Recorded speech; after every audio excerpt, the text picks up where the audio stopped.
आप देख रहे हैं पब्लिक समाचार, पब्लिक के हक में।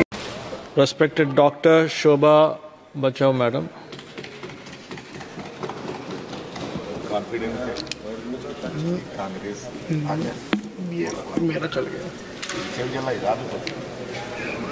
धन्यवाद सभापती महोदय।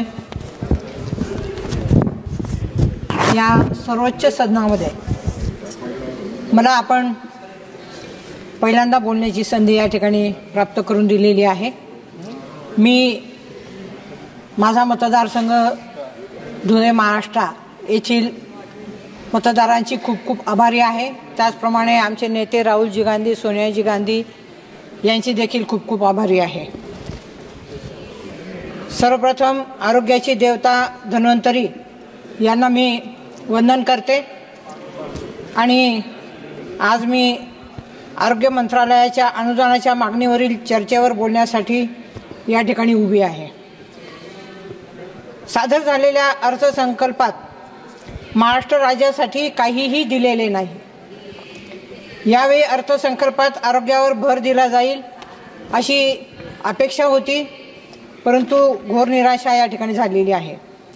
सभापती महोदय, माननीय अर्थमंत्र्यांनी सादर केलेल्या अर्थसंकल्पीय भाषणात विकसित भारतासाठी 9 प्राधान्यक्रम जाहीर केले, परंतु सभापती महोदय, अत्यंत खेदाने सांगावे लागत आहे की त्यात आरोग्याला स्थान मिळालेले नाही। या उलट आवश्यकतेपेक्षा 73% कमी धरण्यात आले आहे। केंद्राचे आरोग्य बजेट दरवर्षी 3.3 लाख कोटी रुपये असायला हवे होते। या अर्थसंकल्पात 91,000 कोटी रुपये देण्यात आले आहे।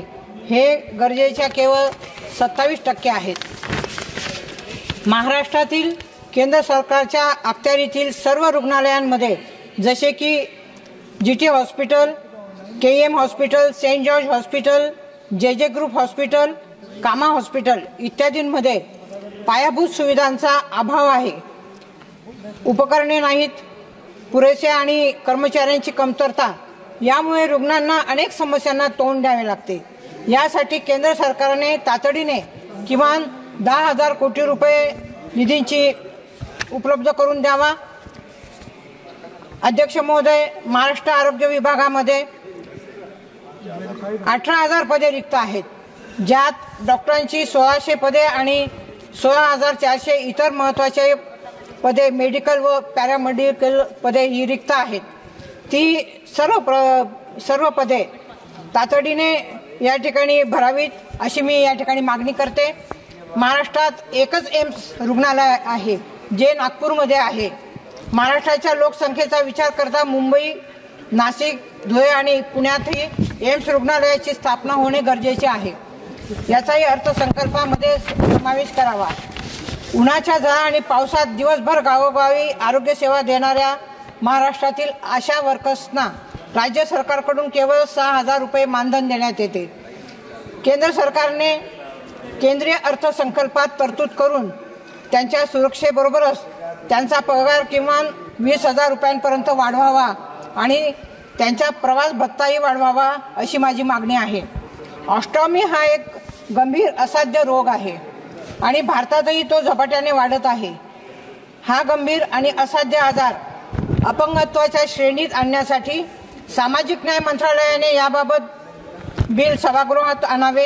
या आजाराची संपूर्ण माहिती आरोग्य मंत्रालयाकडे उपलब्ध आहे आणि इतर काही देशांमध्ये याला अपंगत्वाची श्रेणी प्राप्त झाली आहे।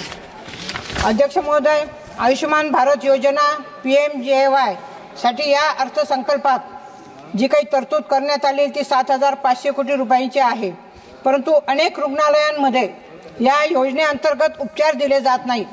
माझी मागणी आहे की सरकारी रुग्णालयांबरोबरच सर्व खाजगी रुग्णालयांमध्येही ही योजना लागू करावी। अध्यक्ष महोदय, जागतिक आरोग्य संघटनेनुसार भारत सरकार आणि इतर देशात 2023 मध्ये आरोग्यावर GDPच्या किमान 3.2% खर्च करतात, तर अमेरिकेत हा आकडा 16% होता। भारताचे शेजारी नेपाळ, चीन आणि भूतानही या बाबतीत पुढे असल्याचे दिसून येत आहे। पण महोदय, मी अत्यंत खेदाने सांगू इच्छिते की आरोग्यावरील खर्चाच्या बाबतीत भारत मागे आहे।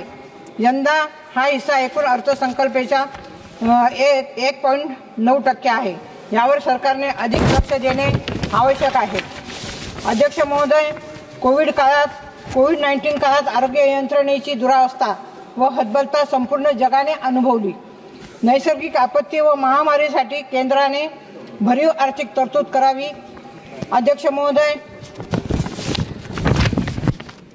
कृपया समाप्त प्रत्येक तालुक्यात मुख्यालयी आरोग्याच्या तज्ञ सुविधा देण्यासाठी 100 खाटांचे शासकीय रुग्णालय मंजूर करून गोरगरीब रुग्णांना स्पेशालिटी सेवा ही देण्यात यावी। त्याच्यामध्ये अध्यक्ष महोदय, फिजिशियन, सर्जन, स्त्रीरोग तज्ञ, बालरोग तज्ञ, भूल तज्ञ, नेत्ररोग तज्ञ, अस्थिरोग तज्ञ, ENT इत्यादी सुविधा मिळाव्यात। अध्यक्ष साहेब, मी पहिल्यांदाच बोलते, मला फक्त 2 मिनिटं द्याव्या। अध्यक्ष महोदय, तज्ञ डॉक्टरांची अनेक पदे रिक्त आहेत, ती त्वरित 100% भरण्यात यावी।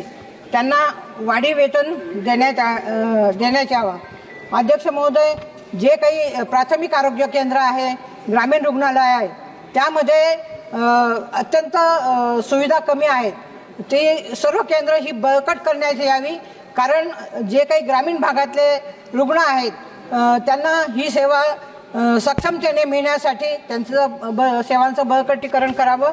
ग्रामीण, डोंगराळ व आदिवासी भागातील आरोग्य सुविधांना प्राधान्य देण्यात यावं। अध्यक्ष महोदय, माझ्या धुळे लोकसभा मतदारसंघामध्ये सुपर स्पेशालिटी हॉस्पिटल मंजूर करण्यात यावं आणि मालेगाव येथे कॅन्सर हॉस्पिटल मंजूर करण्यात यावं। त्याचप्रमाणे प्रत्येक तालुक्याच्या ठिकाणी ट्रॉमा केअर युनिटची उभारणी करावी।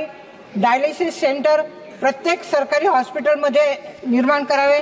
अध्यक्ष महोदय, डॉक्टर जयस्वाल साहेब यांनी मांडलेला जो काही मुद्दा आहे त्याच्यामध्ये college of physicians and surgeon सारखी मुंबई येथील PG डिप्लोमा आणि फेलोशिप देणारी जी शिक्षण संस्था जी 112 वर्षापासून भारतात PG डिप्लोमा स्पेशालिस्ट निर्माण करते व असे स्पेशालिस्ट डॉक्टर पेरीफेरीमध्ये आरोग्य सेवा देत असतात, त्यांचे ॲडमिशन 2 वर्षापासून बंद आहेत।